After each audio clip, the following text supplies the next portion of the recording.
3,000 infected, 80 dead. The numbers are rising quadratically in terms of deaths and infections. It's beginning to look like an epidemic.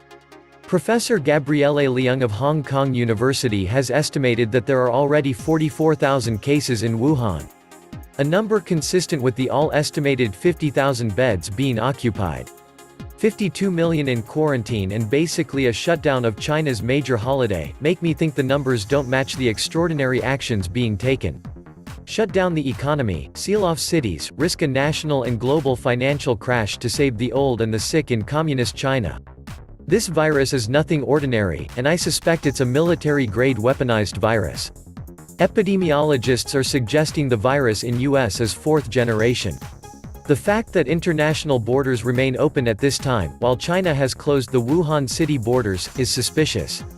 Could this virus be used to provide an excuse for the coming economic disaster which the bankers and deep state created? This virus can also be used to get rid of a lot of pensioners and folks on Social Security. This may be the perfect time to let the markets fall and blame it on Corona. That way Trump cannot be blamed. Later in the year, the Fed can engineer another market rise in time for the election.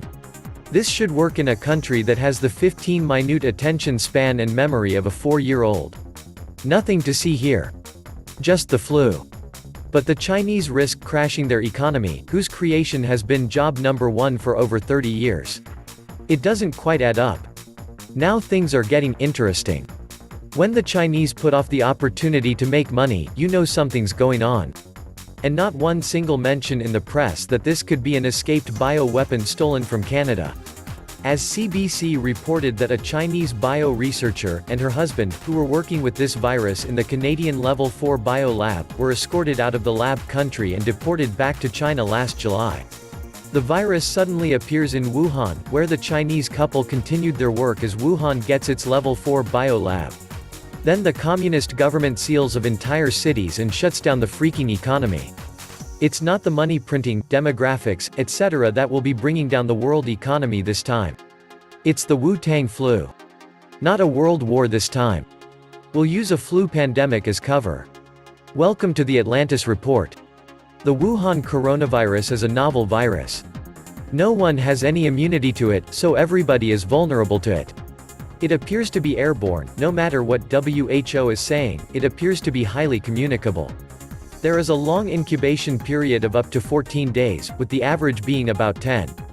It is contagious before symptoms appear, so people are spreading it around while they are feeling fine, going to the office, going to Home Depot, going to the movies, and are unaware they are infected and contagious.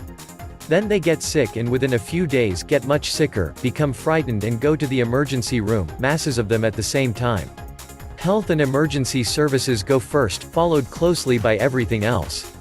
Even if the mortality rate is fairly low, and I'm not entirely convinced of that, the ensuing shutdown of everything is, in itself, dangerous. With help unavailable, people are going to die of what are, under normal circumstances, easily treatable misadventures like appendicitis, infected wounds, complications of childbirth, etc., or acts of violence in a time of anarchy.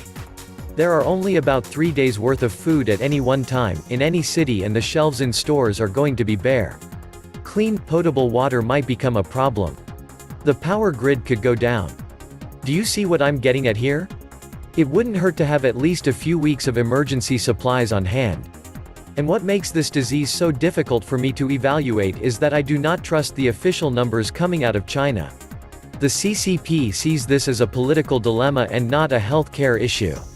What makes it even more tricky is how to handle the public relations disaster that will result if it turns out that the virus was actually stolen from a Canadian research facility and intentionally weaponized.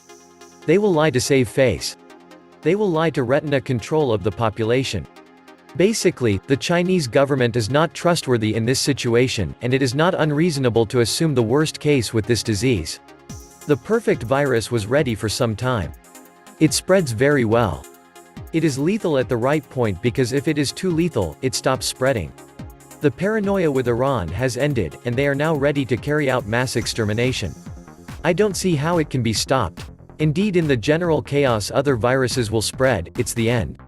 Irrational exuberance in the markets is at a peak, or close to it. Something will trigger a panic eventually.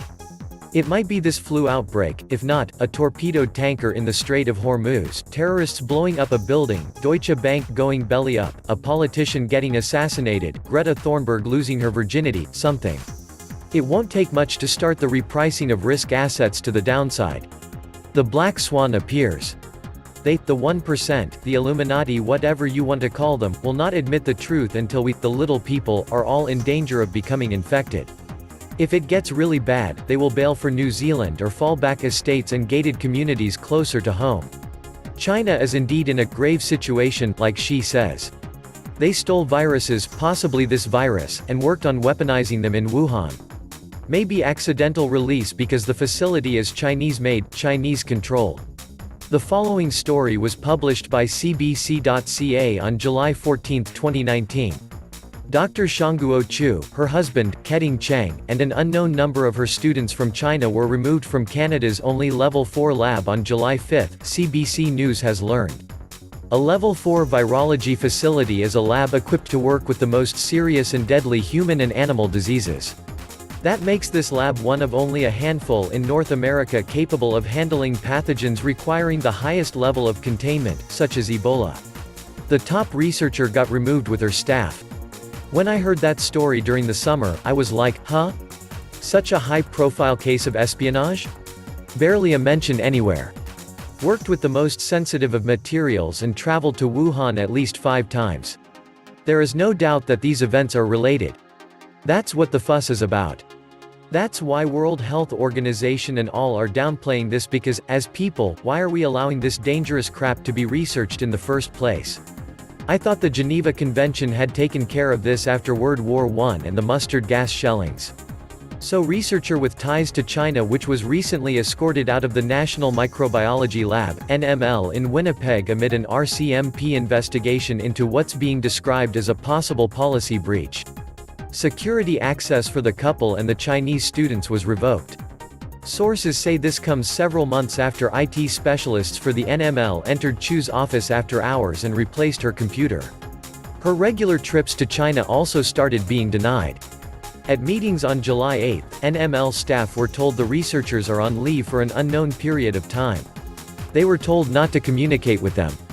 Chu is a prominent virologist who helped develop ZMapp, a treatment for the deadly Ebola virus which killed more than 11,000 people in West Africa between 2014 to 2016. She worked with Gary Kobinger, who is now a professor in the Department of Microbiology and Infectious Diseases and director of the Research Center on Infectious Diseases at Laval University in Quebec. The researcher and her assistants were escorted from the infectious disease lab but not arrested. While there are few details available, experts say this could be a case of intellectual property theft or technology leakage to China. The National Microbiology Laboratory would have some pretty sensitive biological research material that could be shared either with or without authorization with foreign countries, said Gordon Holden, director of the University of Alberta's China Institute. The Chinese biological warfare facilities collaborated with Dr. Shangguo Chu within the context of Ebola virus. The Institute of Military Veterinary joined a study on the Rift Valley fever virus, too. While the Institute of Microbiology joined a study on Marburg virus. Dr. Shangguo Chu also collaborated in 2018 with 3 scientists from the U.S. Army Medical Research Institute of Infectious Diseases, in Maryland, studying post-exposure immunotherapy for 2 Ebola viruses and Marburg virus in monkeys, a study supported by the U.S. Defense Threat Reduction Agency. Dr. Shangguo Chu made at least 5 trips over the school year 2017-18 to the above-mentioned Wuhan National Biosafety Laboratory of the Chinese Academy of Sciences, which was certified for BSL-4 in January 2017.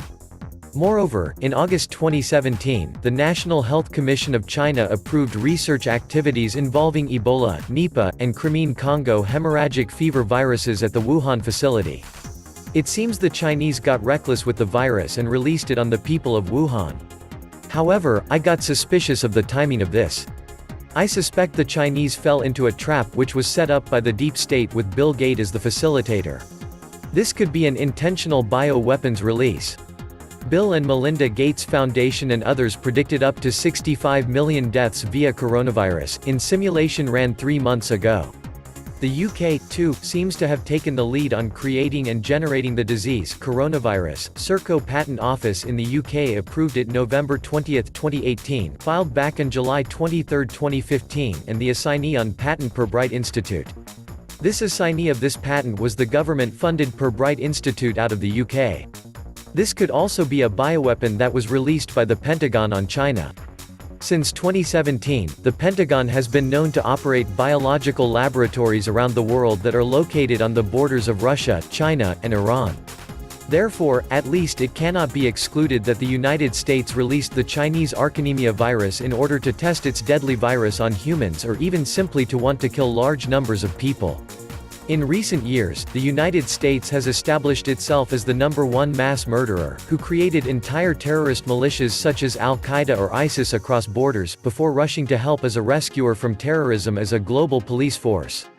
In light of these connections, such a presumption of the spread of deadly viruses in China and around the world is initially an abstruse conspiracy theory for the Western press owned by the United States, but is not far-fetched. In 2018, it was revealed that the United States runs a biological weapons program in Georgia that is hermetically protected from the outside world and not under the control of international organizations. There are also another dozen such laboratories in Ukraine, where biological weapons such as deadly viruses are tested on humans as if they were laboratory mice. The nCoV 2019 virus targets the respiratory tract and causes cough, fever, and breathing difficulties. The liquid can be discharged from the lungs, the airways can be cleaned and dilated, and oxygen can be released through the mask. However, these are only ways of relieving the symptoms. Antibiotics are useless against viruses. If you have a virus, the doctor tells you to rest a lot and gives you a lollipop. Antibiotics only help against a virus. Your body's immune system is your only line of defense. The only real protection against external viruses is vaccines, but their development can take a long time and is not always effective. When the virus changes and the vaccine becomes unusable, the flu occurs almost every winter when doctors play around to guess which flu strains will spread this year. Some have speculated that 2019 nCoV is actually a severe acute respiratory syndrome (SARS) that killed nearly 800 people in Asia in 2002. A DNA analysis of 2019 nCoV has shown that it is very similar to SARS, essentially a form changed. However, Chinese officials are attempting to distance this new bug from SARS. Perhaps they fear that the name will panic the public. So far, the "keep calm and carry on" message seemed to be in effect. And of course, there is a conspiracy theory on Wikipedia about the SARS epidemic in China that you shouldn't believe. Not because the US biological weapons program might have anything to do with it. However, new insights had emerged about the US biological weapons program, and the epidemic developed some 15 years later. In this regard, it is not unlikely that the Pentagon will test its weapons on the Chinese, of which the American regime believes that there are still more than enough numbers. Biodefense and funny money games that Bill Gates helped funded Pirbright Institute's coronavirus through B&M Foundation, called Germ Games. Gary Steingart's novel of 2010, Super Sad True Love Story, is set in a near future when the Chinese yuan is a global currency, and people all wear an apparat around their neck with Rate Me Plus technology. Personal details are displayed in public on credit pulls, posted on street corners with little LED counters at eye level that registered your credit ranking as you walk by. China has face recognition and credit score system in place already. Not science fiction anymore. The patent states, the coronavirus may be the use of vaccine for treating and/or preventing a disease such as infectious bronchitis in a subject. So basically, this is biowarfare against its own citizens in China and elsewhere. Create virus, spread it through vaccine as a cure, and rinse and spit. Money rolls in from government aid around the world and depopulation all rolled into one. The capstone allies are just so much more clever than us bottom feeders. Not. I'm concerned our media has nearly suppressed educating Americans, and by the time anyone gets around to thinking about this seriously, it may be too late. Early Saturday, I bought med-grade N95 masks, and then already, Amazon was nearly sold out of med-grade, only non-med grade was left. Smart folks would recognize it's prudent to prep food, water, stash a little cash, and be prepared to shelter in place if it shows up in your neck of the woods. Trump hasn't stopped air travel from China, neither has the EU. If this is real, the oligarchs are trying to murder us en masse. This was the Atlantis Report. Please like, share, and subscribe. Thank you.